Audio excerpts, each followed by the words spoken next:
그런데 왜 우리나라에는 테러가 없을까? 아하. 우리나라에 실제로 테러를 하러 테러범들이 입국했던 적이 있어요. 오. 1990년 중후반에 알카에다 조직원 한국에 입국을 했어요. 이때 오사마 빈 라덴 이 사람이 이 작전을 승인을 했고 자금을 지원했습니다. 계획을 들어보면 알카에다 조직원 여러 명이 우리나라에 위장 취업을 합니다. 그리고 휴일 있잖아요. 그때 주한 미군 기지와 미 대사관 등 주요 시설을 살펴보고 이제 작전을 짜는 거지. 그리고 작전이 다 짜지고 날짜가 잡히면 이륙하는 요객기를 공중 납치해서 미군 기지와 주요 시설에 공격을 한다. 이게 9.11 테러하고 거의 비슷한 유사한 패턴이에요. 이런 계획을 다 가지고 한국에 입국을 한 거예요. 세상의 모든 수다. 다락방. 아시는 분은 아실 텐데 지금 전 세계에 전쟁하고 있는 곳이 두 곳입니다. 첫 번째는 러시아와 우크라이나. 지금 전쟁하고 있는지 의심스러울 정도로 되게 길게 하고 있어요.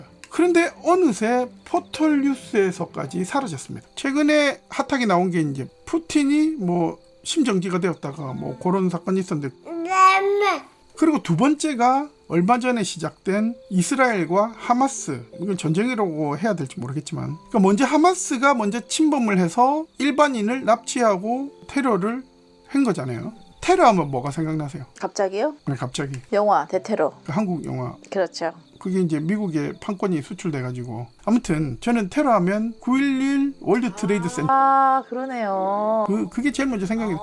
그때 제가 이제 대학에서 수업을 듣고 있었는데 갑자기 그 뉴스가 나와가지고, 또 이제 저는 학과다 보니까 교수님이 갑자기 그 사건에 대해서 설명해 주던 그 교수님이 우리 결혼식 때 주례를. 그러니까 유럽에 되게 부자들이 서유럽에는 많잖아요. 그러니까 영국, 프랑스, 뭐 독일 이런 유럽의 부자 나라들은 테러에서 자유롭지 못합니다. 특히 잘 사는 나라들. 그런데 제가 잘 사는 나라들이라고 얘기를 했잖아요. 우리나라도 잘 살잖아요. 전 세계 뭐 10위권 아니잖아. 그런데 왜 우리나라에는 테러가 없을까? 아하. 국내에서 테러하기도 쉽지 않아요. 큰 테러하기는 쉽지는 않습니다. 기껏해야 뭐 이런 것도 생기면 안 되지만, 강남에서 뭐 무슨 뭐 뭔가를 액체를 뿌린다거나 아니면 칼로 한다거나 이런 테러는 또 테러의 범주 안에 들어가지만, 이거는 한 사람의 어떤 일탈이나 문제가 있어서 생기는 거고, 제가 얘기하는 거는 뭐 종교적인 관점에서 자기 신념을 지키기 위해서 자기뿐만이 아니라 여러 사람을 동시에 해를 자폭 테러 뭐 네, 이런 그런 거 것들. 말씀하시는. 왜냐면 우리나라는 일단 총기조차도 들고 다니기 쉽지가 않으니까. 그러나 우리나라에 실제로 테러를 하러 테러범들이 입국했던 적이 있어요. FBI 문서에서 나왔는데요. 야. 1990년 중후반에 알카에다 조직원 이름이 칼리 셰이크 모하메드, 아하, 모하메드 많이 나오죠.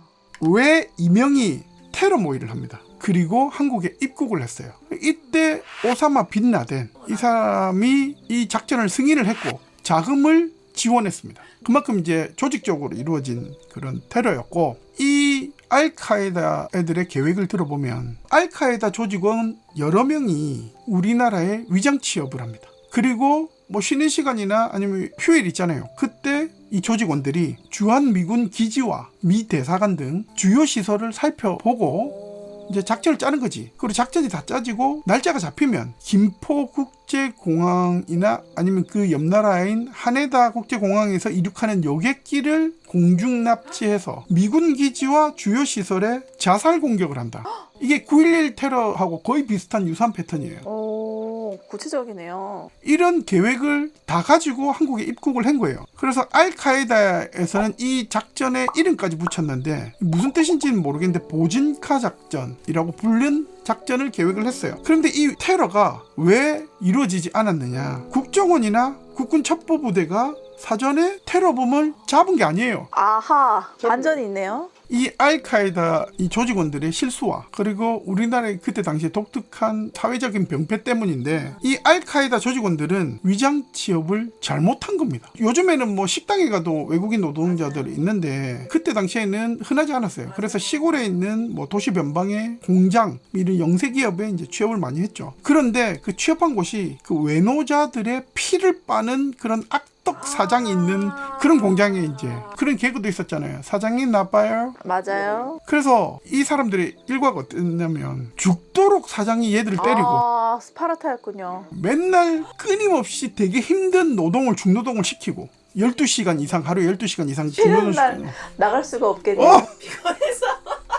그래서 방금 얘기하신 것처럼 매일 맞고 막 죽도록 일하다 보면 그 거의 잠잘 시간 되면 그냥 어디 나가지도 못하고 자기 바빴던 휴일도 용서를 안 보장을 안 했으니까 그때는 뭐 외국인들 무조건 때리고 막 그랬었잖아요. 맞아요. 사장님 나빠요. 그때는 핸드폰이 있었던 것도 아니고 작당 모의를 할 틈이 아무도 없었던 거지. 그러네요. 그러다가 임금을 미뤘대요, 사장이. 그때는 그런 일들이 이제 외국 노동자들한테. 그래서 얘들이 집단으로 단체로 사장한테 계기했대. 그랬다가 어떻게 됐냐면 죽도록 맞고 됐어. 경찰에 연행이 되고 어머. 추방이 됐는데 불법 체류자로 추방이 된 거지. 그때는 사장들이 일부러 외노자들을 불법 체류자로 만들었어요. 왜냐면 때려도 그쵸. 문제가 안 생기게 하려고. 그래서 이 불법 체류자로 만드는 이 사람들은 결국은 추방이 된 거죠. 강제 추방 됐겠네요. 이러한 사건들이 실제 FBI 문건에서 나왔습니다. 아 너무 슬픈데 개그네요 이거. 그러니까 미국 FBI가 9.11 테러 때 유사한 애들을 잡아서 신문을 했습니다. 그때 이런 자백을 한 사람한테 받았는데 근데 그 사람이 실제로 우리나라에 들어왔던 사람이에요. 너무 슬프다. 그리고 실제로 이 일이 알려지고 난 뒤에 대구 시민들이 그 테러 용의자가 소유했던 공장 사원증과 교통카드를 찾아내서 인터넷에 올린 적이 그 악덕 사장이 상 받아야 되는 거 아닌가요? 결과론적으로는 애국자가 된 그러네요. 그런 사건이 있었다고 합니다. 아무튼 이 다락방 맛집이네. 그렇습니다. 사장님 나빠요.